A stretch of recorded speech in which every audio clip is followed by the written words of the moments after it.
down and listen to records. Smell the cover, read all the verses. Tell me about your favorites on vinyl and vision. Hey folks, thanks for tuning in to the latest episode of Vinyl and Vision. Here we are with episode 131. Today's very special guest is Thor Harris. I am very excited to bring this conversation to you today. I am a very, very big fan of Thor and the many projects that he has been a part of over the course of his career. From Shearwater, which is the first time I actually got to meet him and share a stage with him, opening for that band in probably like 2006, I think it was, all the way up to now, where he is a solo artist in a sense. Thor and Friends is the group that he fronts that releases records through Joyful Noise. He's also been a part of just so many bands. I really kind of can't even begin to start to list the amount of projects he has been involved with, but huge names, amazingly great records, so many. I wish I could share them all with you, but maybe I'll provide a link in the show notes if you care to see his discogs and you can kind of see all the albums he's involved with. But very, very cool. Thor shares with me today about the new Thor and Friends album coming out in May on Joyful Noise, and I was not expecting that, but that is cool to know. And he explains a little bit about it. Sounds like it's going to be very cool. If you're a fan of his project already, if you know the previous work, some of which you may be hearing right now if you're listening on the audio stream. Just wanted to give a heads up about this conversation. Unfortunately, when you do podcasts virtually, there is an internet factor, and we had some issues with our connection, so it moves a little slow in the first half. I mean, I tightened it up through production and all that, but there was some latency, and you might hear a little bit of kind of cutting out at times. But after the 20-minute mark, somewhere around there, it really kind of picks up. The internet started working better, and we started kind of having this very fluid and quick conversation, and it was just really great. Thor is such a amazing human being, so kind, so thoughtful, and incredibly creative. So I really got to pick his brain about music and inspiration. Why do we make music even? We got into that topic, which is a pretty interesting one, I think, from a musician's perspective. And just inspiration in general. It's pretty great. He shares, where some of the creativity comes from. And I think I'm going to be looking into it myself. Sounds awesome. So I had a great conversation with him. I'd like to thank him very much for taking the time and speaking with me. I'm very excited about this conversation and sharing it with you, and I hope that you really like it. And if you do, please do all the things you do with the internet is what we ask here. Like, share, subscribe, comment, rate, review, all of those things. They help us out immensely. And if you care to help us out in a financial way, you can always visit our website, psychicstatic.net. There is an online store there, which we sell records, and mostly records, sell other things too, but mostly records. And there's a link there also to another platform where we sell, so there's even more things that we have that are available to you if you care to buy them. Anything there in the store helps us out. We also release some records on our own independent releases from local bands, and so any of those things help us out immensely, and we would really appreciate it. So thank you very much, folks. Enjoy. Hi. Hello, Thor Harris. Yeah, hi. Can you see me? I can. How are you? I'm pretty all right. Good. How are you? Where are you? Are you in New York? No, Rhode Island. Close though. Oh. I love Providence. That's where I usually play. Do you really? I haven't. I feel like When I I'm have in not seen you in Providence in a long time, or at all in my history, aside from when you were playing with Shearwater, that is. So I played there with Thor and Friends last summer, I think. Really? Um, How did I miss this? did a little I don't know, but we might be back this summer. Oh, cool. And then also, y'all have that studio Machines with Magnets. Yes. That is technically I've Pawtucket. recorded there. Oh, it is. Yeah. I recorded I recorded there with a band of a band called Medicine Singers. there you go. I love this album. Yes. You, you guys are great. What? You guys are great. I love this Oh, album. thank you. Thank Um, you. yeah, I saw that because I bought this record and I've actually spoken with Daryl. Daryl, yeah. Yeah, I Daryl, spoke. yeah, he's a character.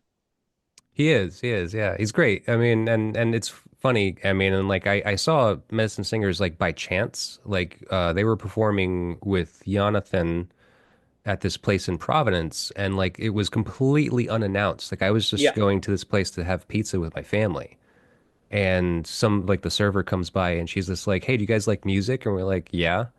They're like, there's this band playing in the back. If you want to go see them." I'm like, "Is it free?" And they're like, "Yeah, they're just playing. They're going to be playing very soon." I'm like, "Okay."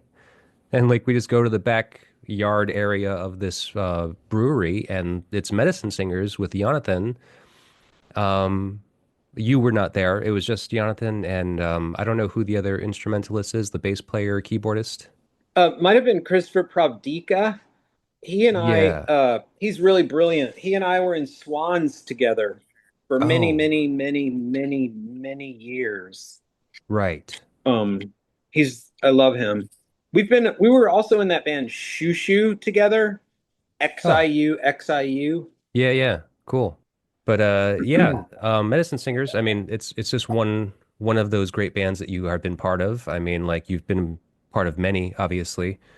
Um, Yeah, I think like if there's like I think like the like a big reason that I've managed to be part of so many bands. I mean, I'm an all right musician, but like I'm an easy hang.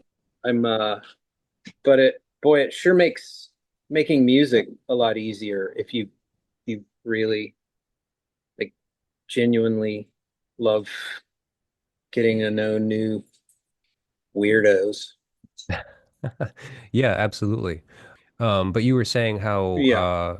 the you know some of the fortune that you've had and playing with the the number of bands and musicians that you have is because you're just an easy hang.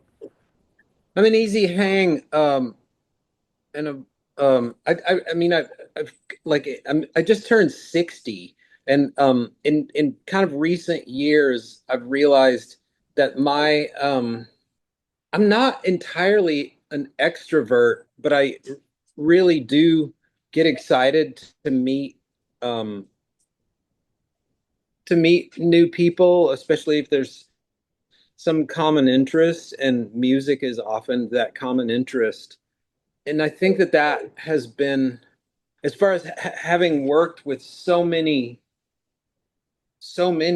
people over the years, I think that has been um, my sort of superpower is like the ability to like um, sort of put people at ease and just be comfortable around a lot of different kinds of people. Yeah. Well, Um, that's true. It's definitely a skill to be able to just be compassionate towards people and understanding and kind of and just friendly in general. Not everyone can do it. yeah, yeah, that's the thing. Compassion. Boy, howdy. Yeah. Well, and speaking of that, like as far as, people that you've played with, I mean, like, do you always kind of know how, like, where you're gonna fit in that circumstance? I mean, like I don't want to pick out one example for for the situation, but I mean, like, if you meet somebody that's like, maybe for one of the first times and they know about you and they want to work with you. I mean, do you know how you're going to fit yourself into that equation with that musician by chance? Or, I mean, do you just feel it out? I have to feel every different situation out, and and I've gotten better at that as I've gotten older. Like I've gotten more okay just being the guy that's playing congas in the background or like shaking a maraca. And like I, it's sort of like when you're young, you want to like make your mark on Mm. music and become someone, often not realizing that you have a whole lifetime to do that. So whatever small role you may be playing in any given situation, I don't know. I've gotten better at accepting the small roles. Yeah, right. Yeah, I mean, there's a little bit of what's the word? What's that word? Can't think of it right now. There's like the humility, right? Like there's an amount of humility that you kind of have to know that like even the littlest part in a collaboration can be essential.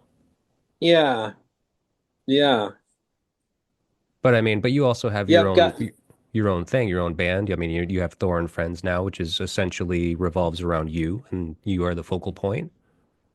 yeah. I think that really helped me to feel more okay because I still work with a whole bunch of people, but having my own thing um, helped me to be more okay with my various roles working with different people. Yeah. I mean, the whole point really is to sort of murder your ego so that you can just serve the music or the song or the situation. Um, and and it's taken a while, but I think I have, mostly murdered my ego. Oh, okay. Because I was actually going to say, like, with that being said, I mean, like, how you obviously are acknowledging that with your own project, Thor and Friends, and you being able to kind of like take that front seat in that project, let's just call it, um, it kind of it satisfies something inside of you to your creative impulses. Whereas when you have to collaborate with other people, you're kind of at their mercy. Yeah, yeah, it certainly does. Like Thor and Friends has been a band for 9 years now, and I was a very reluctant band leader. Hmm. Um, I don't like telling people what to do. I actually work construction, and I was never comfortable telling people what to do working construction. I've gotten more comfortable with it. People want to know what you want them to do. Yeah. Um, and I've, grown up a little bit, but yeah, I think that I've sort of learned how to be uh a pretty all right band leader. And that band, it's really taken on a life of its own. After COVID happened, we were all just sort of confused about how to move forward and what to do next. Yeah. And it was clear that I wasn't going on tour anytime soon. And then all these amazing Austin musicians just showed interest in playing with Thor and Friends. So we started working on a bunch of new music, a bunch of new pieces, and just playing a lot of shows together. Um, and that band really coalesced. There's usually about 11 or 12 of us. And uh, around 2021, late 21, 22, we just got really good at playing together. And so when it came time to make the most recent Thor and Friends record, we just set up in a big empty auditorium and recorded live. We're not calling it a live record, Hmm. um, because apparently that's a terrible move marketing wise. Right. Uh, uh, um, so my record company told me. So, and I couldn't resist doing some overdubs on it. Um, Sure. so it truly isn't an actual live record, but almost everything on there was done in one performance in a Yeah. big room with mics all around us. Yeah. It was pretty neat. It doesn't sound like anything else I've been a part of. In Swans, we used to record the basic tracks like that in a big room with us all set up. But I don't know that was like so loud that we you didn't really. It was so incredibly loud that you didn't get really a lot of room ambience. Yeah. Sure. Um, but with this recording, there's a lot more space, and you really can like feel the acoustics of the place. Sure. And I imagine I can get an idea of what the instrumentation would be like as well, and it's very little, if any, amplification at all. Right. Yeah, we didn't use we had a bass player and she had a bass cabinet, but we put it in the basement so that it wasn't even in the room. Only Oh. she could hear it through headphones. We couldn't hear her. And Huh. so we didn't have any amplification in the room at all. It was all acoustic. Yeah, so that gives a certain feel, especially to a big room, if it's like a kind of a theater that you're recording in or something along those lines. Yeah, for sure. I mean, I can imagine what that's gonna kind of have. And, to speak to the whole live recording thing, I mean, like, I think there's a lot of people and a lot of bands that record live, but it's not marketed as a live record because, first of all, there's probably not an audience. Yeah. Uh, and second, it's like, you take that liberty to have overdubs, but, there's a lot of really great bands that, kind of have to do it together in a room, to at least get down the initial tracks and then, do overdubs and so forth. So, Yeah, that was how we always worked in Swans. and Swans, yeah. Well, let's rewind a little bit. Usually, first of all, thank you for doing this. It's very nice to have you. I've been meaning to speak with you for a very long time, actually. You've been on my short list for quite some time now, Thor. Sure. Um, I came to Happy to introduce finally myself. meet you. Yeah, well, I introduced myself to you at your show at Levitation a couple years ago. You were playing at the 13th Oh, floor elevators cool. venue, was it? Yeah, yeah, yeah. 13th floor. Yeah. Okay, that's what it is. Yeah. I guess they have since moved. No, it's still in the same place. I'm gonna play Oh, there again next week. oh, cool. Okay. And one of the Black Angels is a co-owner of that venue. Oh, really? That's awesome. You know what? I do have to tell you though, right around the time of the pandemic, I learned to use Logic. Yeah, It's like the Apple version of Pro Tools. right. And man, that changed my life. I Yeah, do I do overdubs for people from home all the time. Some of them I never even meet. And like just being able to operate a audio interface and a operating system like that has been like learning to fish. yeah, game changer. Yeah, and I Yeah. can imagine that, it helps you out being able to be more productive kind of more readily. Yeah, and I've been doing this for long enough to remember when it was so expensive to go into a studio and do multi-track recording. Right.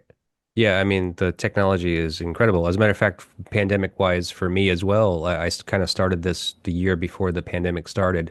And then it opened up the option of having Zoom and like doing these kind of, virtual conferences, and I was able to speak to people all around the world as opposed to, who was just kind of around in town locally. Yeah. So yeah, it worked out pretty well. So we were talking about I wanted to get back into a little bit about your history if we could. So I guess the first thing is kind of like when you were growing up, you were born in 65 and you grew up in coastal Texas, correct? Mhm. Mhm. So I was curious like what music was like for you growing up in I the grew- house. Um, so because I was born in 65, what was on the radio, AM and FM radio, was Motown and like all this amazing 70s, 60s and 70s funk and soul. And that was kind of the first music that I really felt like I wanted to be part of, like the Jackson Five and Parliament, all this great funk and soul music.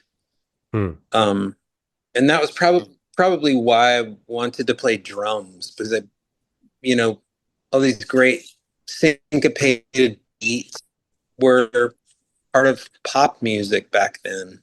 Yeah. Oh, pretty cool. Because yeah, I was wondering about that. And I know I've heard you mention in previous interviews about like, the influence that like Motown music had had on you, or at least like that it was there growing up. But I mean, like, so your parents were kind of like fans of that music, and like what were they kind of like showing to you growing up? My parents didn't show me much music. It was sort of up to us kids to find music. They made everything that we wanted available, but they didn't they were not musicians nor were they passionate about music. Hmm. So Okay. I had a big brother and a big sister, and they were interested in music, of course. Um, Neither of them have turned out to be musicians. Yeah, it was sort of just self-paced exploration through radio and buying records when I could afford them. Yeah. And how early do you think like your kind of like affinity for music started? I think I was about 5 or 6. Latching onto the radio. Yeah, Huh. and probably even before then, but that's when I started to say, "Wow, this is really amazing. Let's get more Jackson 5 records." Yeah. Huh. And so your brother and sister, they were older than you, right? Yeah, my sister is 7 years older. She's really great. Um, she's one of my heroes, and my brother is also one of my heroes. He's 2 years older than me. Okay. You're the youngest. Uh-huh. Oh, okay. So am I. Oh, cool. Yeah, I got three older brothers though. And you did you all grow up in Rhode Island? Yeah, we did. We all grew up together. We actually we grew up pretty poor. Oh, So yeah. we Same. actually shared one bedroom for the four of us. Wow. Yeah, it was pretty Wow. brutal. Um, we Yeah. as soon as we could grew up and got out of the house. As soon as I turned 18, I moved out and got my own apartment. Yeah. Yeah. How about you? What was so I mean like you obviously have a good relationship with your siblings. Did they influence you at all like musically you were saying?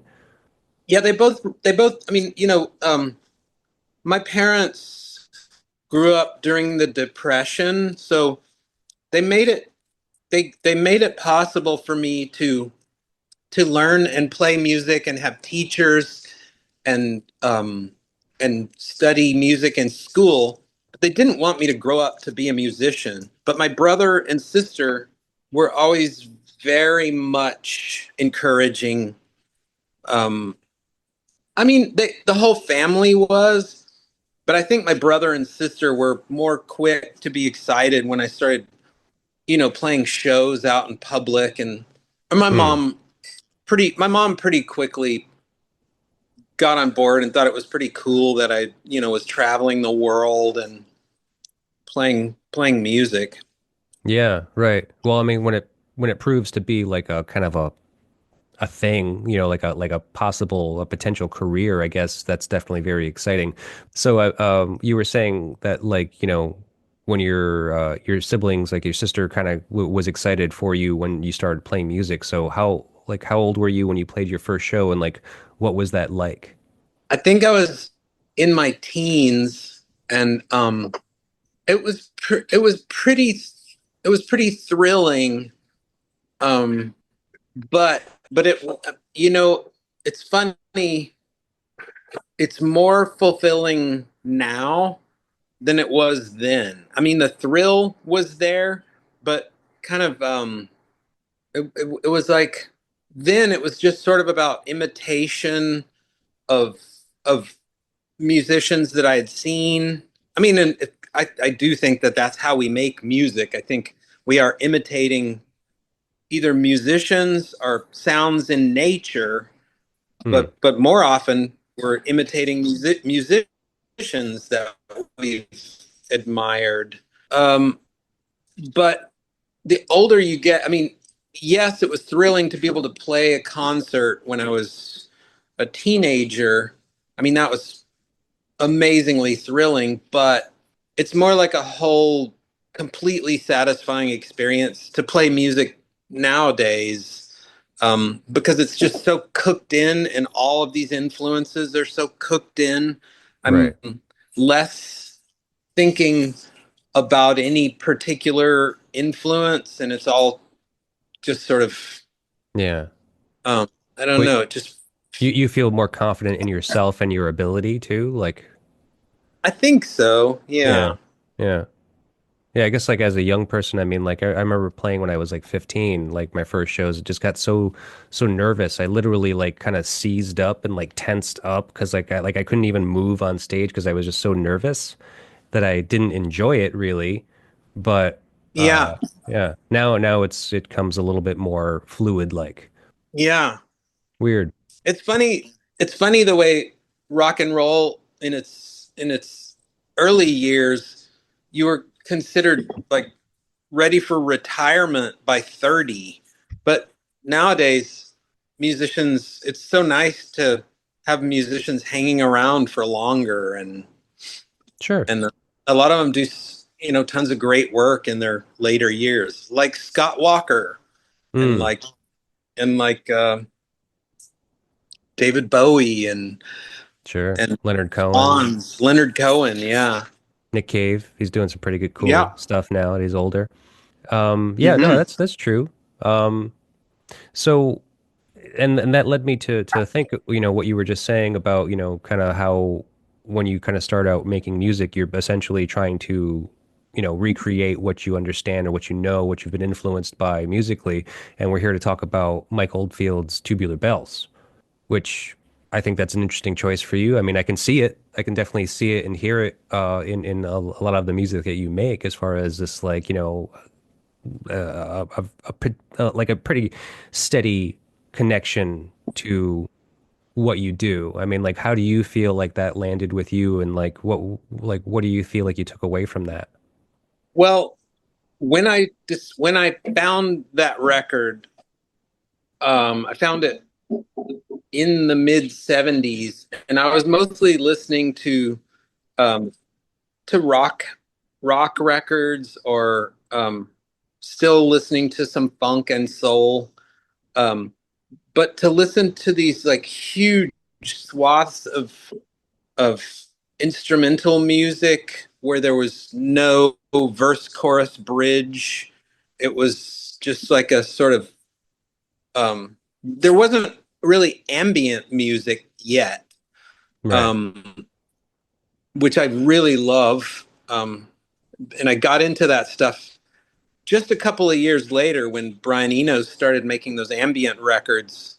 Um, it was just amazing to me that a instrumental piece could be 22 and a half minutes long and sort of start in one place and go to another, but it Hmm. wasn't stuffy like I felt like a lot of classical music was. It was I don't know, it was somehow more exciting than any classical music that I had heard to that point. Now I am really into, obviously, Steve Reich and Terry Riley and a Hmm. lot of modern classical stuff. I also later got really into early music. Sometime in the '90s, I started buying tons of CDs of early music ensembles, and I still really love that stuff, but for similar reasons. It's instrumental music that, because it doesn't have lyrics. It sort of leads you through whatever is going on in your own thoughts, but with a really beautiful soundtrack. Or it's almost like it's sort of less invasive than listening to like a noisy pop song or something, which I do still love. Sure, sure. Yeah. Yeah, I mean, I guess it kind of it meanders and yeah, it takes you like you're saying, it kind of takes you on a journey. But I guess you have to kind of maybe you have to have a particular like mind frame for that because um, like I didn't know this record. I only got introduced to this record fairly recently. Like I'm a record seller. I'm a record reseller, and so I go digging a lot for records. And this one I found very early into that career of mine, and I didn't know it, but I kind of knew the image on the record cover. And it just really looked cool. So I was just like, I'll pick this Hmm. up and I'll bring it home and I'll just see what it's like. I'll see what happens. And now that I've learned more of the history about it, I'm like, oh, this is a really interesting record because it was like the first record Virgin Records actually ever put out, and it was a hugely successful record too. Oh Which wow! like I don't know if you knew this, but like when it came out in '73, May 25th, '73, it actually it I guess the first year it was a little slow, but then The Exorcist came out December '73, and then the record sales just kind of like catapulted and it went on to sell like 2.5 million copies in the UK alone. And Wow! currently worldwide, I mean, I get the estimate is somewhere around like 15 million. Wow! Yeah, it's a huge record, huge. I mean, and so it That's actually, yeah. That's I didn't know that. That's amazing. yeah, I don't know. I mean, like, and so you said that you were exposed to this like in the mid or to late 70s. So, I mean, how old were you? And like, do you remember exactly when it was that you heard it first?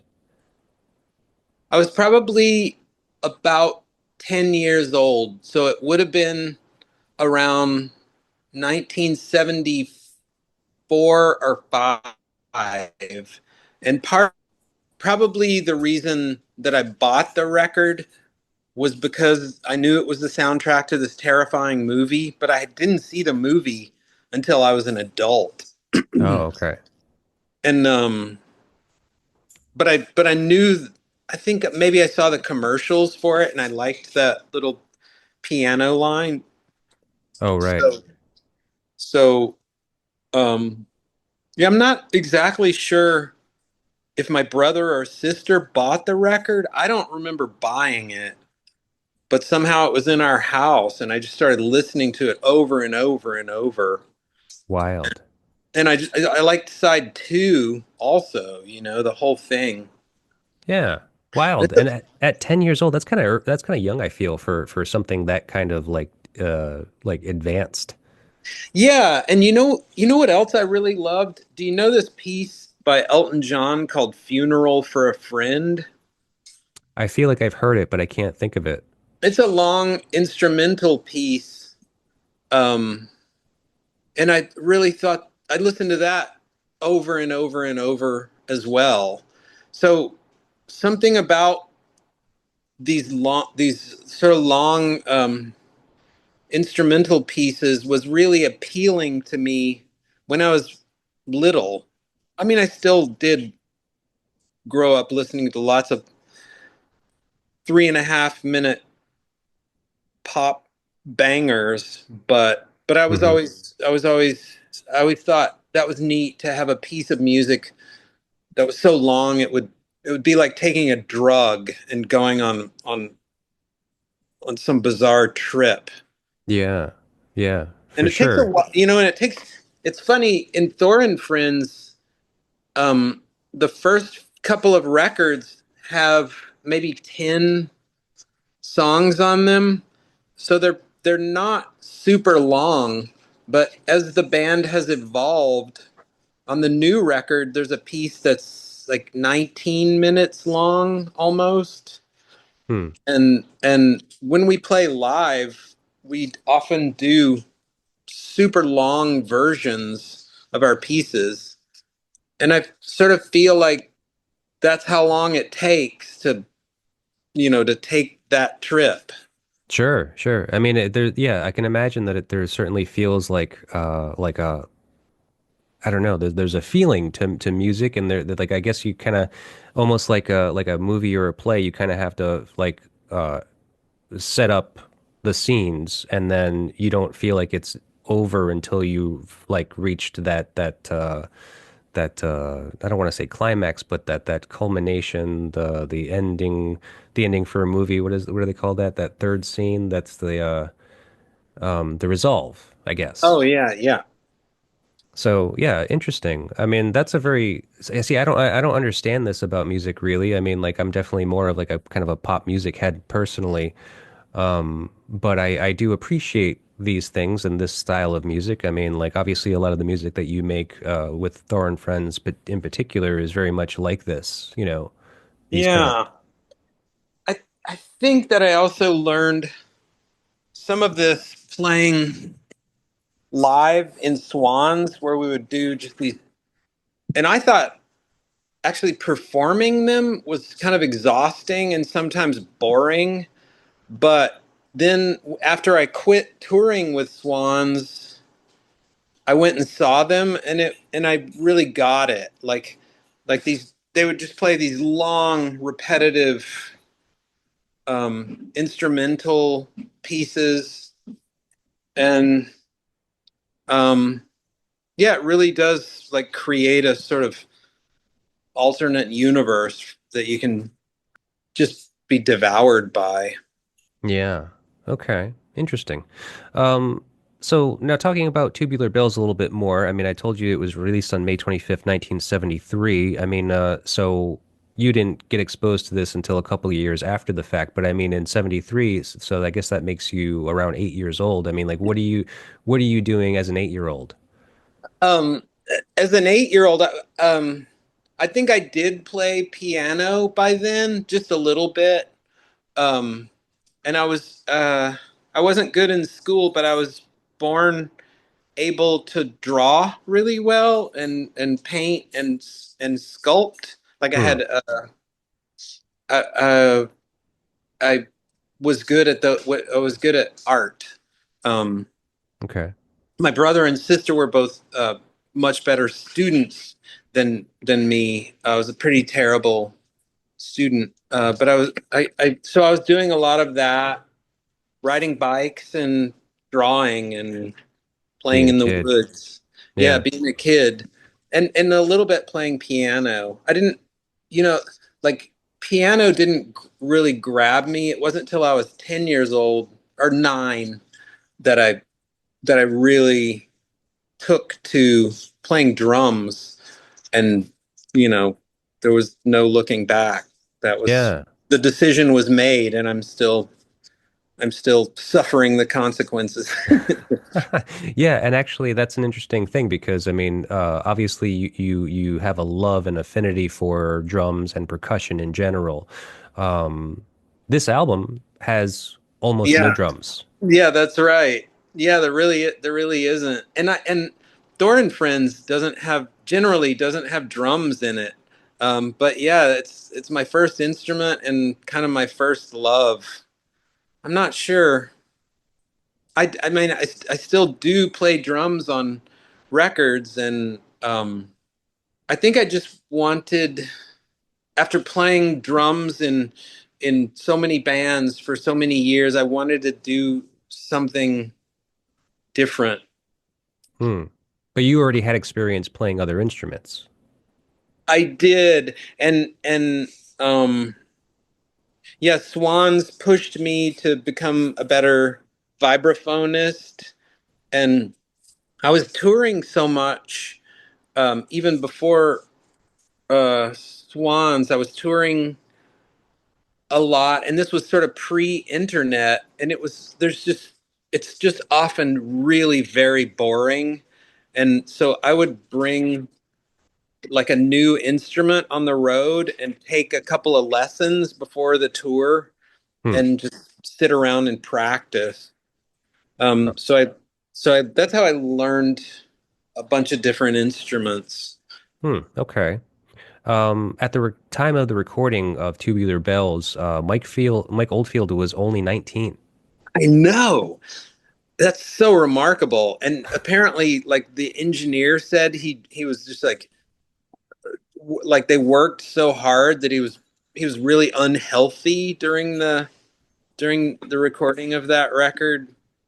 Uh, Yeah, yeah. I yeah, mean, from what I had heard, I think it was Tom Newman, the one of the producers of the record, said that he was very depressed. He was in a very bad state constantly, just like kind of wandering around the facility that they were recording in, which was a manor house that Richard how do you what is his name? Brand Branson or Bransford Branson, I think, right? yeah, The owner of Virgin Records. yeah. So he was wandering around like, and like they constantly would see him just like with tears in his eyes, like throughout the process of the recording. Wow. Yeah, yeah. He was just very, very overwhelmed, very emotional, very depressed, I guess. Um, and I know that you feel like that yourself, like you have, you have issues with depression. I mean, Yeah. so I was curious. I mean, like, do you feel like you can work while you're depressed, or do you even kind of like draw any inspiration from sadness? Um, I it's harder for me to work when I'm in the midst of a severe depression, or maybe almost impossible for me to work. But I have had to, because I work in bands, I have had to work while I was in the midst of a depression, and I think it makes it a lot harder. Hmm. Uh, but I can muster usually um, the concentration to to do the work. Um, but it just makes everything harder. And I think, I mean, there's a lot of there's a lot of speculation about why uh, so many artists do suffer from mental illness, and um, I don't know. That's such a huge topic. It's just almost overwhelming. I mean, one I did a discussion panel on that subject a few years ago, probably 8 years ago, with my sister and a English professor that writes named Anne Savetkovich. She Hmm. writes a lot of books about depression, um, and my cousin, who is a psychiatrist, about why the creative process seems to feed on the mentally ill. Um, Yeah. Huh. but we didn't really come up with any answers. One interesting thing that one of the other panelists said was, it may be that the creative process is really nurtured by these sort of like emotional winters that we go into and then come out of. Um, Hmm. and Okay. then another thing, that my first psychiatrist, the guy that I really credit for bringing me out of uh, like a really horrible suicidal depression, what the way he explained it to me is that a normal healthy person's brain has the chemical makeup our to keep our moods within this sort of certain parameter, like within certain parameters. And if you don't have those chemicals, you're you're often wandering into these extreme mood dips. And Hmm.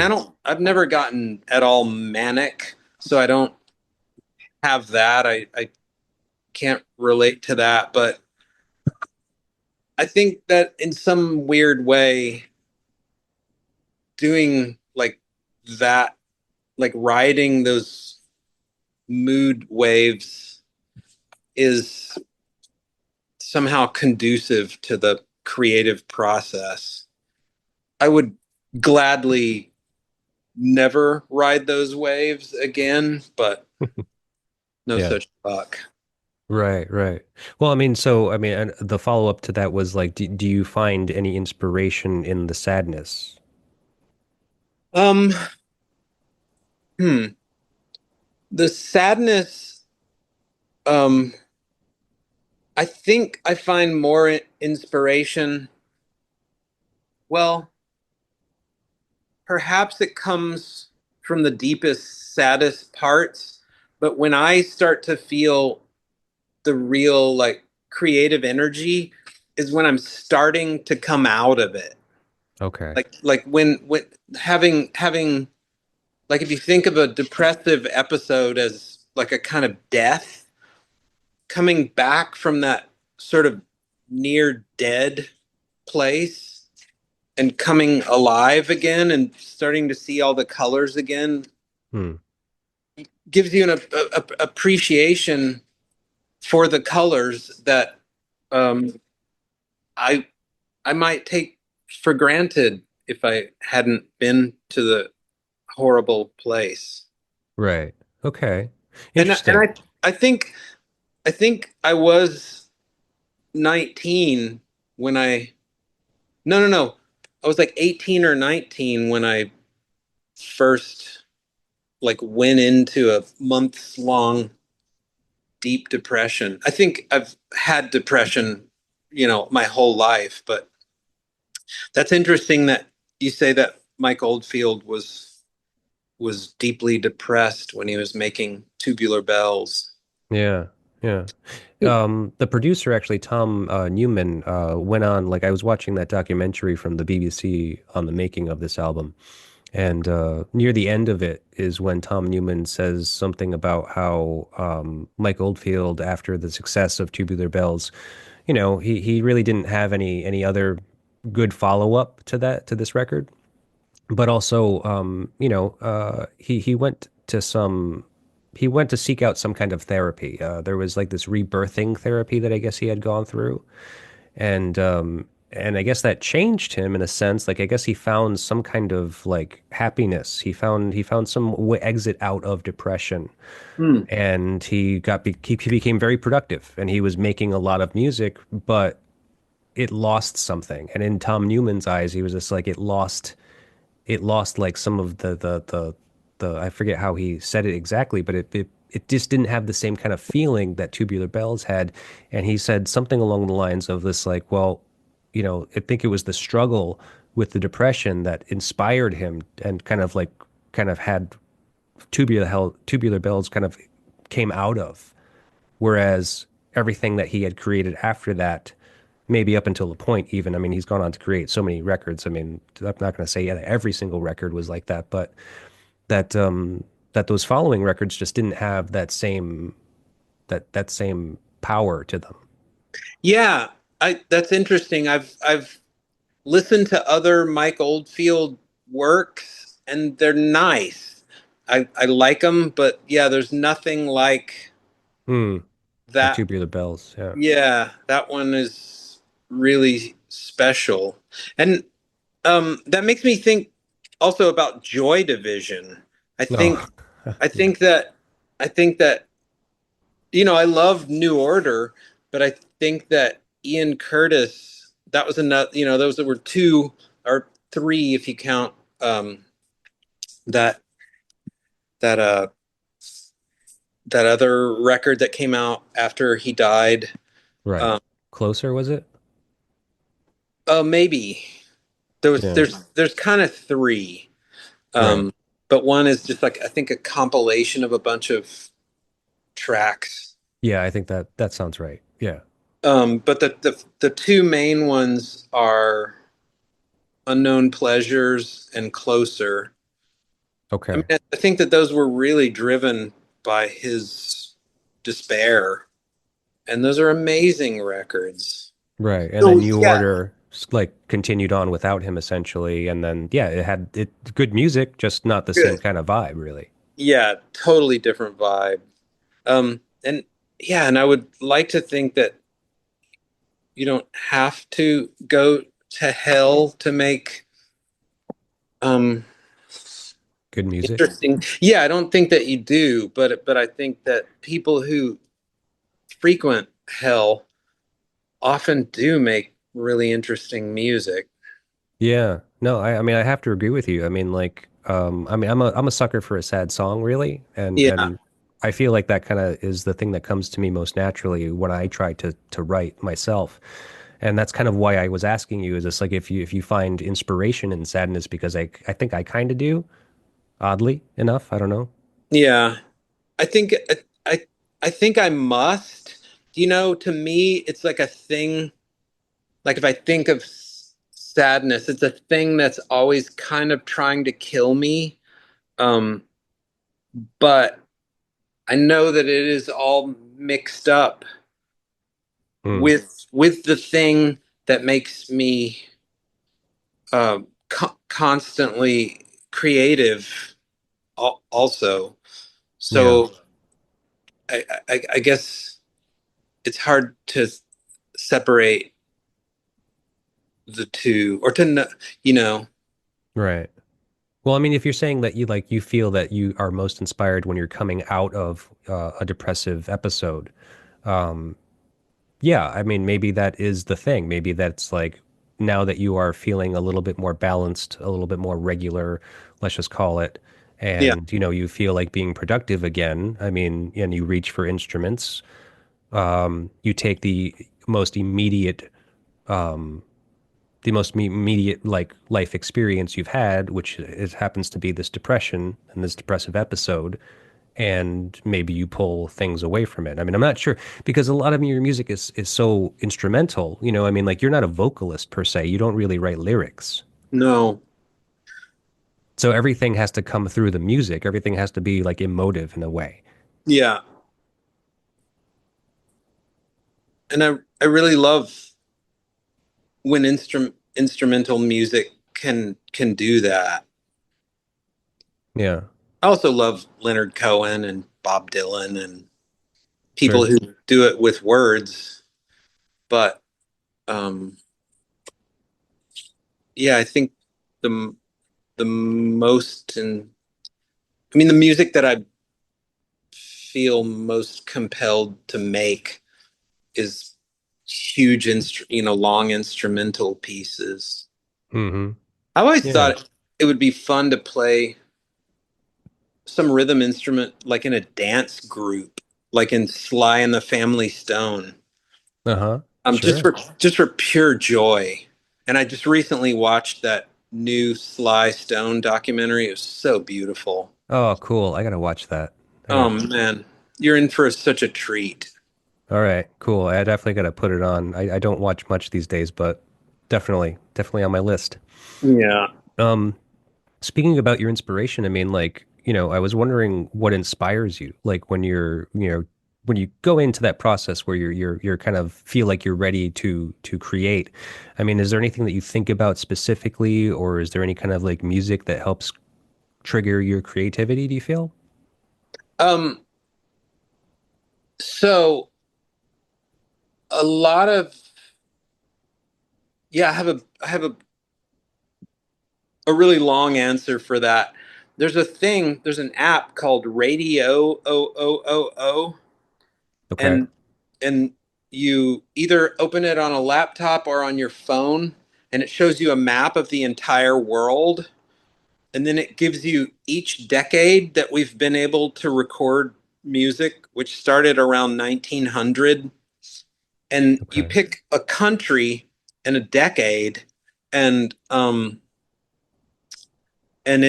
it's user sourced, and it'll just play you all the records that it has from that decade from that country. Whoa. So yeah, it's amazing. Um, so and I at a very young age started getting fascinated with music from all over the world. Um, and so that is just a huge source of inspiration. Um, and because I we play marimbas and vibraphones and things, there's almost always a way to, like, all of the music from Ethiopia is played in a slightly different key than the major or minor keys that we use. Hmm. Um, and like, just to learn that key is a it's like, oftentimes when a Thor and Friends piece um gets made, it's because I've learned some new thing, either from some music from some faraway part of the globe, um, or I've learned. For me, like, much comes from complicated drum rudiments that I then move around on the marimba Hmm.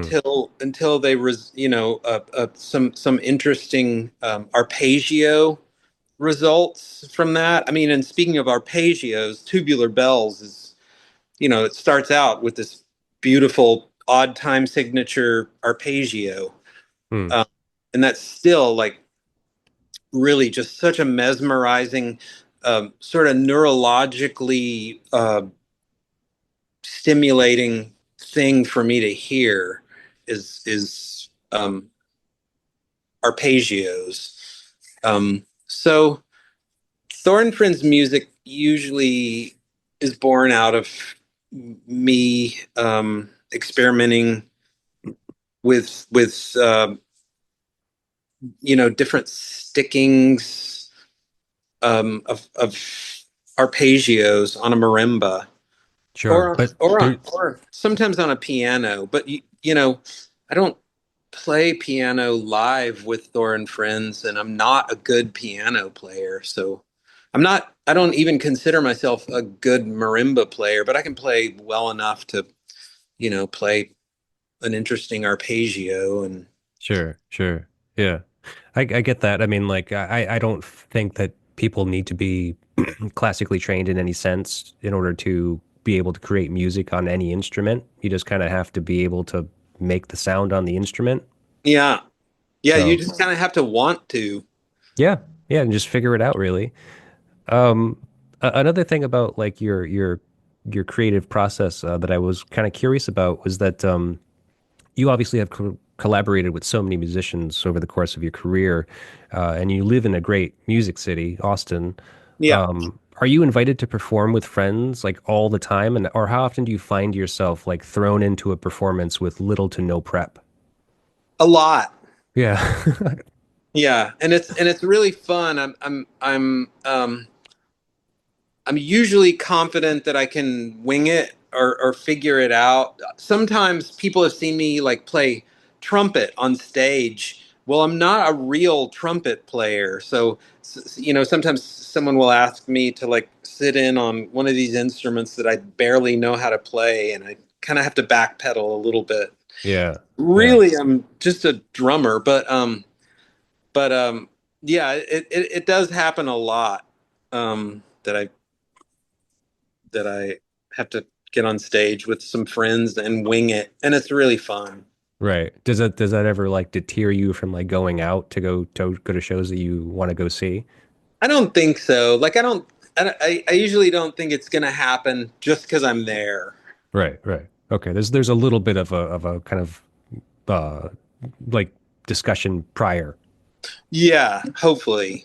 You know somebody's coming to town and so forth, or if you were Yeah, on tour, you know who's kind of in the neighborhood and is in the area. yeah, yeah. Okay. That's usually how it happens. Like, they'll say, "Hey, do you want to come in and sit in on this song?" Then I, you know, have a day or so to sit with the recording and figure out what to do. Yeah, yeah. Okay. I mean, it's definitely a skill. I mean, I'm so kind of in admiration of people that do that. Like, there's a guy locally here, Hash Vyas, who was playing with Thievery Corporation as their bass player, Uh-huh. and he's kind of one of those guys. I mean, he just plays with everybody all the time. Like, anytime you go out, there's a good chance you're probably going to see him playing with somebody. And I'm just like, how do you sit in on for a whole set on bass? I mean, like, don't you have to learn all those songs? and Yeah. he just somehow figures it out. Like I don't know what it is. Yeah. I wonder if he's like just a super fast learner. Yeah, maybe. I'm, I don't think that I am. I mean, I really don't think that I am, but No, I don't either. I'm not for me. I don't, at least I'm saying I'm not a fast learner. And it takes me a long time to get comfortable too. Like that's the other thing too, is like Mhm. if you're going to be on stage, you want to be comfortable. Yeah. And if I don't know what I'm playing, I'm not going to be comfortable.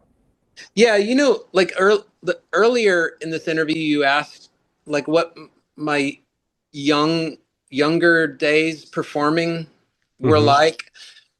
I would say that they were like now I feel so comfortable playing music on stage.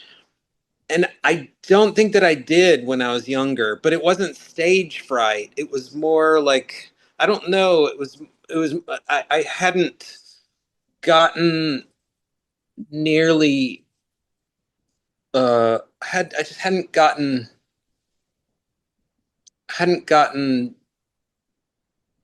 my ego enough out of the way, or I hadn't gotten to where the word you used was perfect. I just hadn't gotten comfortable enough playing music or Right. something. I was like trying too hard or something. Right. And isn't that strange too, how like, as a teenager you're up there performing and who knows for why? Like, I Yeah. mean, like you have this impulse, like you're a fan of music, you obviously been listening to stuff, you really enjoy it.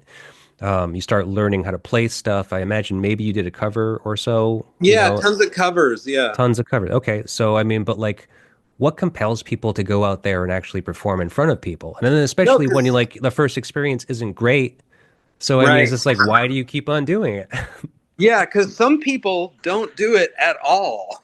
Some No. people Yeah. never do it and never would dream of going on stage and performing for people. I Right. don't I don't I don't know that my wife plays in Thor and Friends. Her name is Peggy. Hmm. She's my hero. I don't know that I think she kind of hates being on stage and having people look at her. Yeah. She she she was a like a punk rock drummer when we got together, but she's really smart and determined. So I would play these complicated um arpeggios, or I would play like two time signatures at once, and she would just figure it out, and she would start doing it too. Hmm. But so she loves to play drums, and she I think enjoys playing marimba to a lesser degree, but she does like it. But I don't think she ever wanted to go to be on stage. I think Right. that's just like a pesky part of it all that she'll tolerate just because she has to. Yeah. Yeah. I mean, that I'm not sure. I'm not sure what that inspiration is. I mean, I don't know if it was because it's because you're asking her to participate in it.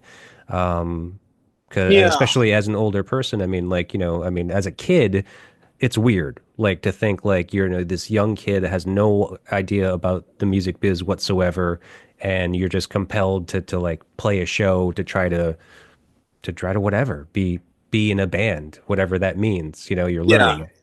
learning. As an adult, I don't know. I mean, like my wife has the same problem. She's not a musician per se, but she definitely has an ear, and like so I definitely have caught her playing things. Like she actually has like a little what are those thumb instruments Oh called? yeah. Kalimba. Yeah, she has a kalimba and she's just been like figuring it out. And I was just like, that's so cool. Like you can play the kalimba. She's just like, yeah. I was just like, but if I ever asked her to do that on stage or even to do it on a recording with me, there's no way she would do it. Yeah. She'd be like, no, just Yeah. absolutely not. So weird. All right, well, so let's see. Talking about Tubular Bells again, I did mention about the sales and like how popular it had become very quickly. And so I was just curious, does it phase you in any way to know about the success of the album and how that had like launched Richard Branson's career and like Virgin, the whole Virgin Corporation, and that now, he's one of these assholes trying to blow up, like blast off into space. on the money that Ugh. Tubular Bells has brought him. Oh, that's so disgusting. I think, like the music uh, throughout the entire time that I've been in the music business, like nothing was ever more boring to me than the music business. Like the business side of it, I just find mind-numbingly boring, which is why I have a manager now. And and like I have help with all of that sort of tedious side of things, and Mm. it's wonderful to work with a record label and have them deal with so much of that tedium. But I think like I'm really impressed. I don't care about the music of Ani DeFranco, but I know that she like ran a label and she had like a real business head for running her own label and stuff. That's just amazing to me that somebody can kind of do both things. Yeah, I didn't know that um, that guy was a disgusting gillionaire that wants to go to space. But um, Yeah, yeah. another interesting thing about Mike Oldfield that I only learned a couple of years ago, he has a sister named Sally, who's Hmm. an amazing singer. And she has, she, not, she was sort of doing what Kate Bush did, like maybe a couple of years before Kate Bush did it. This sort of like operatic singing over sort of pop music, like real emotive. And my favorite track by her, I think it's called Blue Water. Hmm. It's Okay. just it's so beautiful, and a lot of the instruments on this track are being played by Mike Oldfield. It's Yeah. Was just this was this her band, the Sally Angie? I don't think so. If I look up the track, I have to look it up just under Sally Oldfield. Oh, okay. Weird. So if you Yeah. look up Sally Oldfield Blue Water, and what happens, and this often happened during the 1970s because of the enormous popularity of disco, is it's this real interesting track that's just going along, and then it suddenly gets devoured by this disco groove, which is a whole lot less interesting than the beginning part of the song. Um, it's really pretty cheesy, but the beginning of the song is completely beautiful. Hmm. And don't get me wrong, I love disco, but it was back then it was just like we have to put this disco beat on here if we want this to sell records. And Sure. Yeah, yeah. Selling records. It's whatever it takes, I guess, you know? yeah, I mean that is the ugly side of it. Right. Just Well, yeah. there are some people who just kind of go for that hook, line, and sinker, just anything to be famous, anything to make the sales happen. But there's obviously some people with some merit that just think, I want to make what I want to make. If you can't sell it, I don't care. Like this Yeah. is what it's going to be. Kind of like Mike Oldfield and Tubular Bells. I mean, he Yeah. took And no what's the word for that? He like took not that he didn't take chances, but he took no compromise in how it yeah. was going to be. Yeah, it seems like such a weird record. It seems like he was just a super musician who had just I don't know, had all these weird ideas. Yeah, and he was just able to run with them. It's kind of insane. Yeah. Um, let's see. We should talk about maybe some interesting facts about this record. Here's an interesting fact about the recording session that I found. Oldfield had difficulty in producing a sound from the tubular bells, as he wanted a loud note from them, but both the standard leather covered and bare metal hammers did not produce the volume he wanted.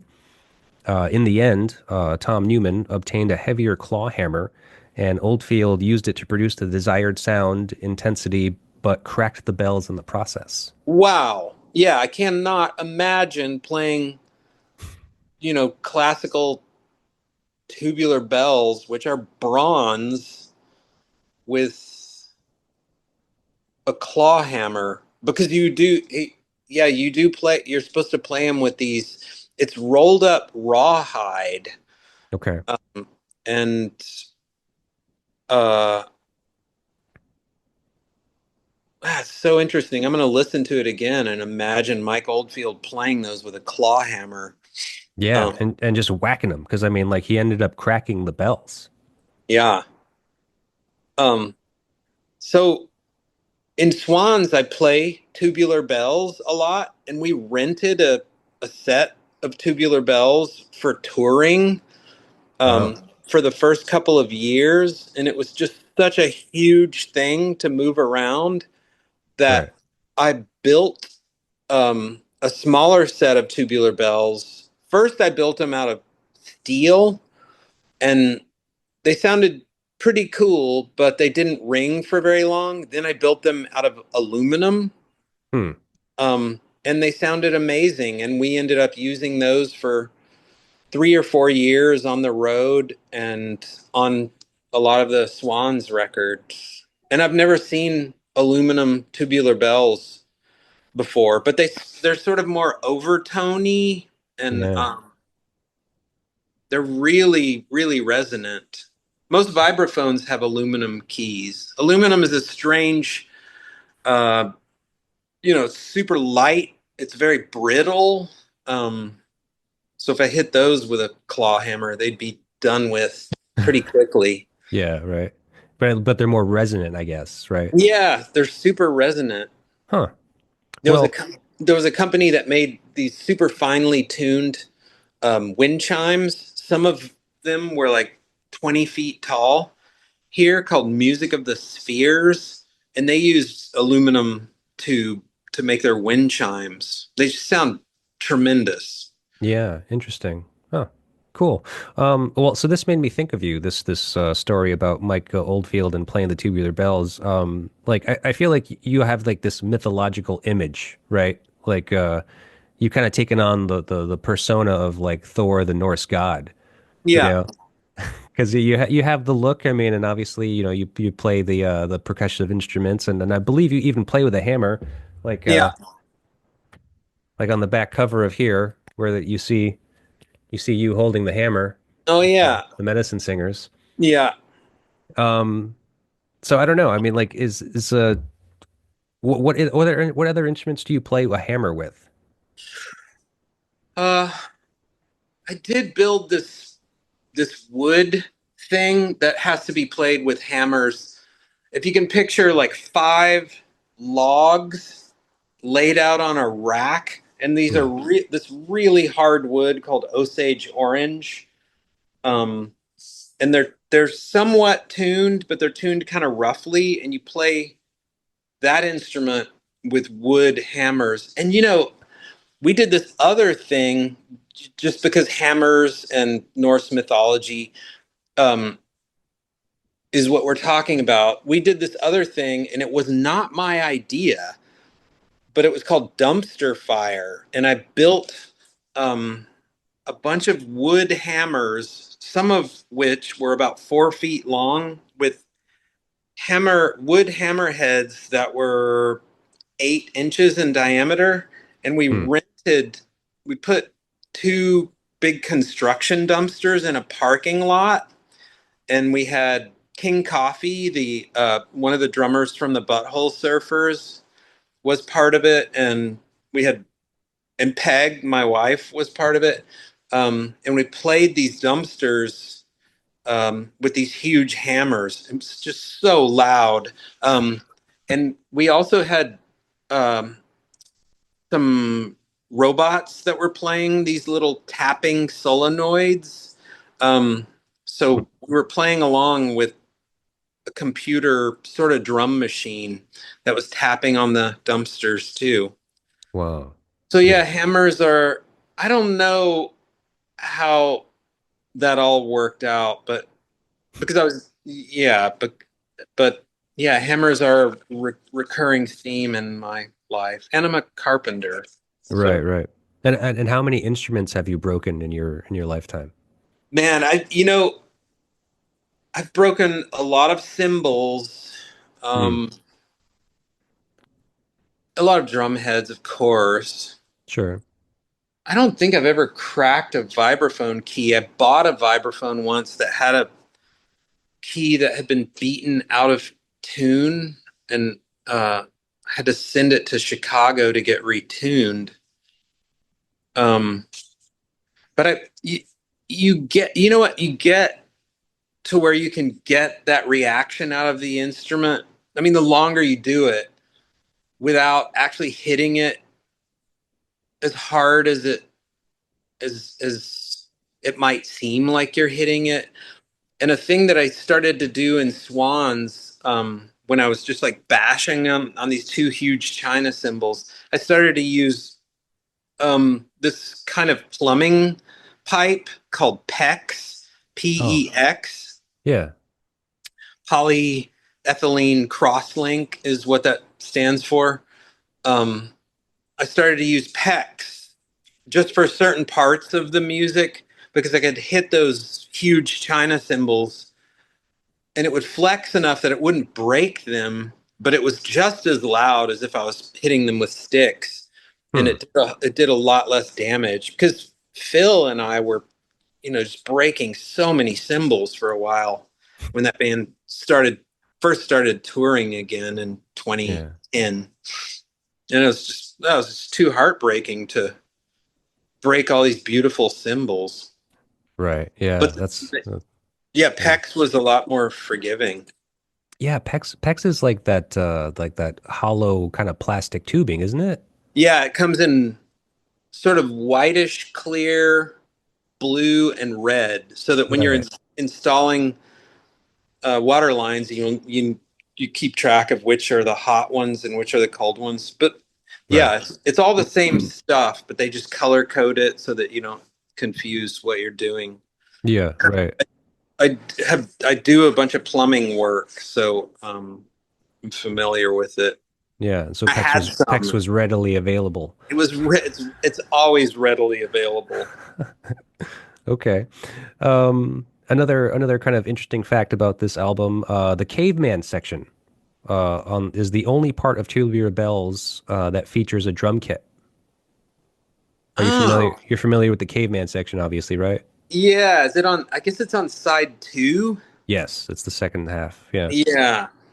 So the drum kit is actually played by Steve Broughton of the Edgar Broughton Band. Huh. Okay. And Hayworth recalled that Branson was getting impatient and pressured Oldfield to deliver the album and to include vocals on one of the tracks so he could release it as a single. Wow.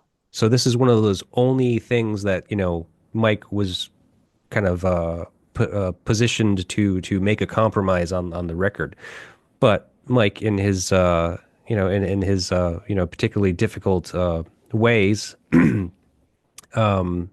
was so angered by Branson's suggestion that he returned to the manor where he drank half a bottle of Jameson's whiskey from the studio cellar and demanded that the engineer take him to the studio where, intoxicated, he screamed his brains out for 10 minutes Wow. and into a microphone, and the incident left Oldfield so hoarse that he was unable to speak for 2 weeks. Wow. Yeah, the engineer ran the tape at a higher speed during the recording so that upon playback, the tape ran at normal speed, thus dropping the pitch of the voice track and producing the quote unquote Piltdown Man vocals listed on the credits. Wow. Wow. Yeah, so that's just 19-year-old drunken Michael Oldfield screaming his head off throughout that second half of the record. Man, poor guy. Who Oldfield? Who Mike Oldfield? Yeah.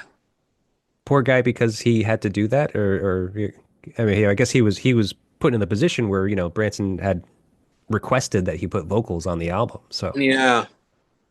I think it's pretty genius, really. I mean, like Yeah. I mean to make the compromise, he has to say like, okay, I put vocals on it for you just like you asked. Yeah. Oh, that's so good. Yeah. But I was like, but I was thinking about your all of your recorded work, and we were talking about this a little bit before. It's just like, but have you done any singing? Yeah, I do sing a little bit. Um, I've sang backup in groups that I've played in.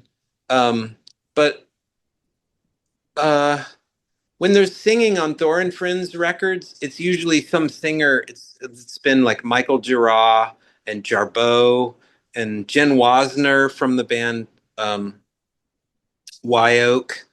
Hmm. Uh, it's usually guest singers. I do like singing, and on the record that's coming out in May, I sang with the choir that sings on that record.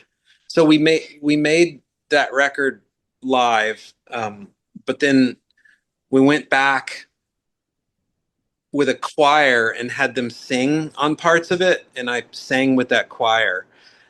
And I'm kind of interested in doing more choral singing. Hmm. It just felt amazing to sing with a bunch of people. Like, it just felt Sure. really joyful. So I think that's a thing that I'm gonna try to do more of. Oh, okay. But no, no leads for you. No, no, I don't need to sing words or anything. And that's when Thorn Friends on Thorn Friends. No, on Thorn Friends records, when there is singing, what I tell the singer usually is I don't really want words. I just want you to think of yourself as another of the instruments. Sure. And in that band, there's no solos and there's no, nobody. If somebody is too good at an instrument, I don't want to know about it. I want it to sort of seem like just a big fabric of a lot of simple parts that sound Yeah. interesting together, but taken by themselves, they're, just pretty simple. Right, right. And you also like when you have people coming in as collaborators, you want them to kind of put their own kind of uh charm Yeah, into the indeed. project and like kind of bring their thing, bring whatever it is that they do. Yeah. Yeah, definitely. And I've worked with people who do not want you to do that. They want to tell you exactly what to do. And I've gotten so that I can work that way. But of course, I prefer a lot more freedom. I think anybody does. Sure, sure. Do you read music? I do, but very slowly. And I always have read it very slowly. I started reading music when I was like eight or nine, and even studied it through college. But I can't. I never was very good at sight reading. Hmm. Um, I can read percussion music pretty well, um, but it's not something I use. I certainly don't use it every day. Sometimes I'll write down a little figure just to remember it. Um, but mostly now with all these amazing recording devices, including the iPhone, I just play the instrument and record it rather than try to write it out. Right. Okay. So, but in the situation that somebody is hiring you to work on their project, um, and let's say, I mean, has there been a situation where they bring you music and it's just like, we want you to play this? Um, let's see. Um, a little bit, but usually it's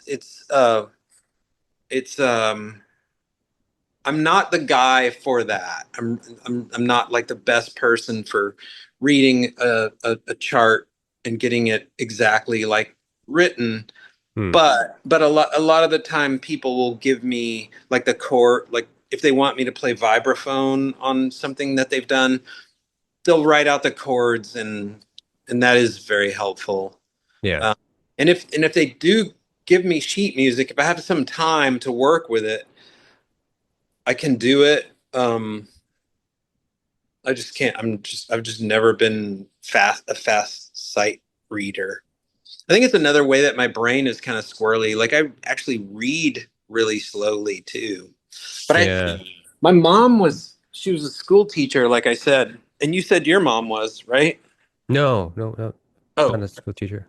oh no, my friend Chris, who I was hanging out with just before this interview, said that he was from a family of teachers. Oh, okay. Um, um, my mom tested kids for dyslexia, Oh, and she said I didn't have it, but I insist that there's something squirrely about the part of my brain that does reading, and I do yeah. really love to read, Yeah.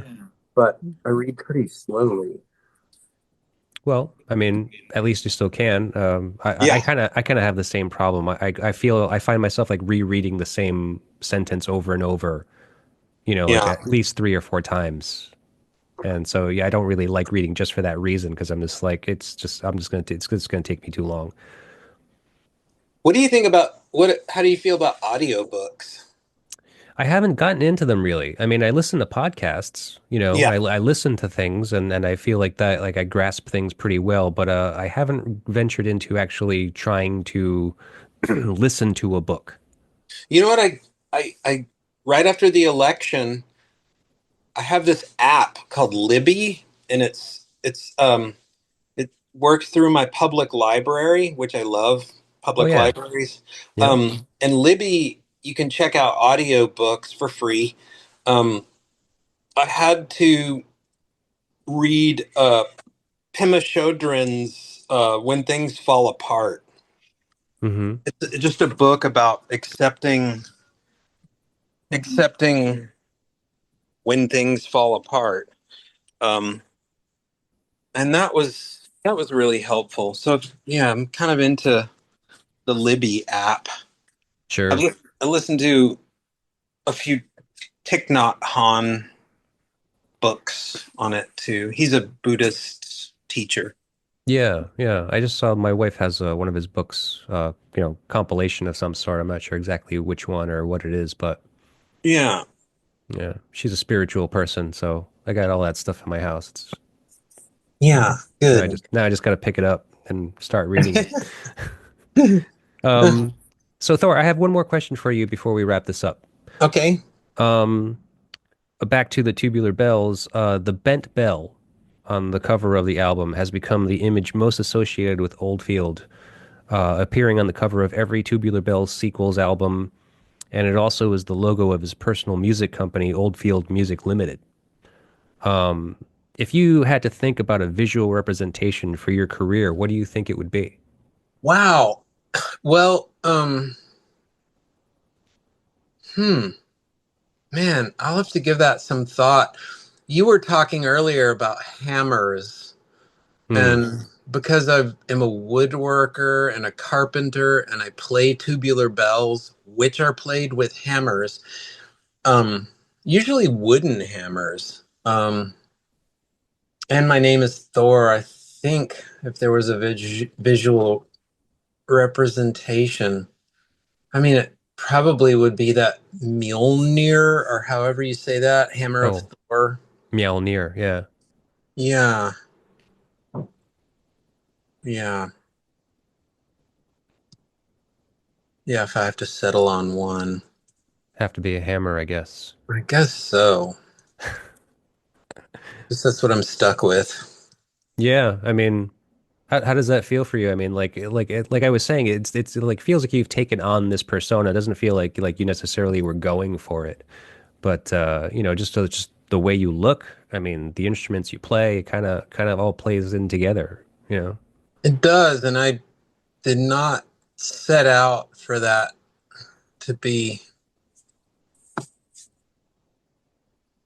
to all come together like that. But I guess like you just have to live up to whatever name you're given.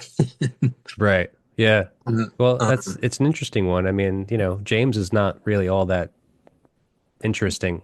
There's not really right, much there's no baggage that comes along with that. But right. You're pretty free to do whatever you want. pretty much, yeah. Yeah. That's cool. Yeah. But so now you're mentioning earlier this live recording. I mean, well, maybe we shouldn't say that, but this new recording that you've been making with Thor and Friends. I mean, so that's the new record coming out. Yeah, it comes out in May. Cool.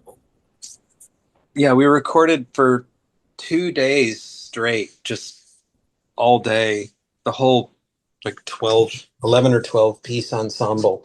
There were 11 of us playing, and then one guy was watching, and then later he went back and put guitar overdubs on it. I'm not sure why.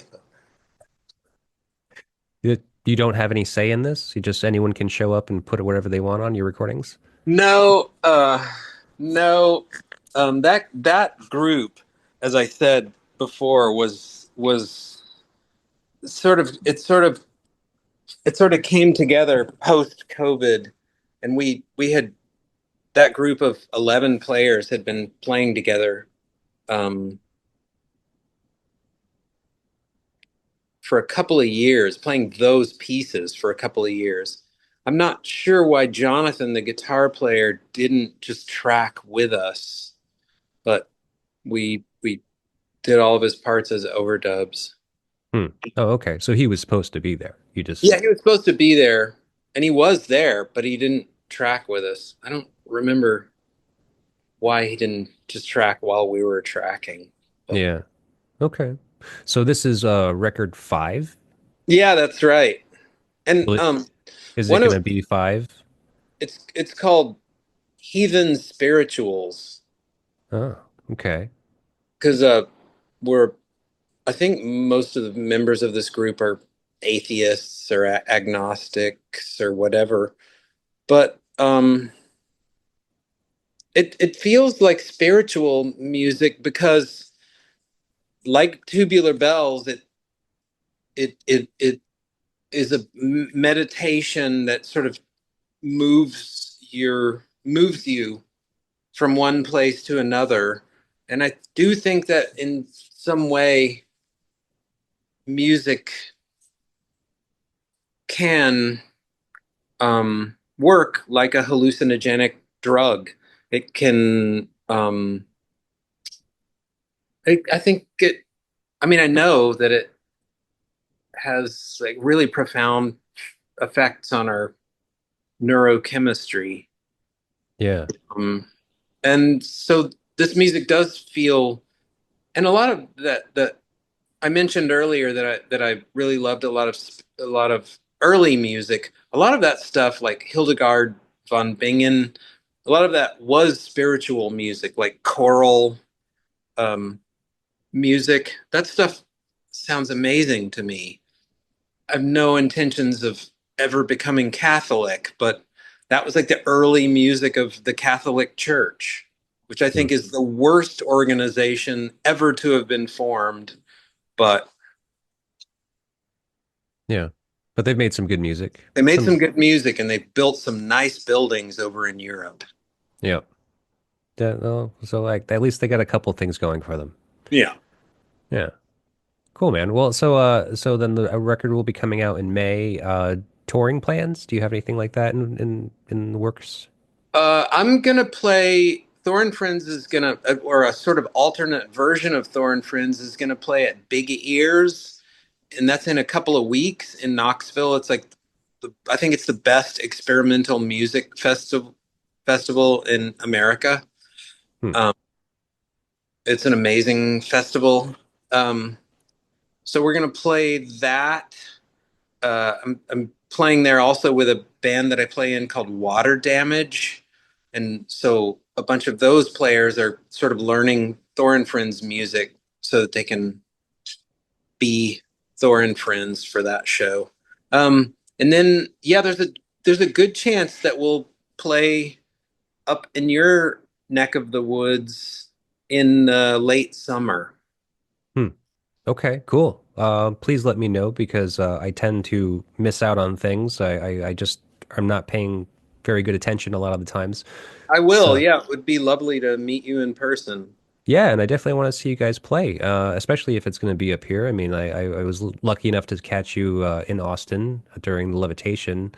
Yeah. So yeah, anytime I can, I will. Okay, great.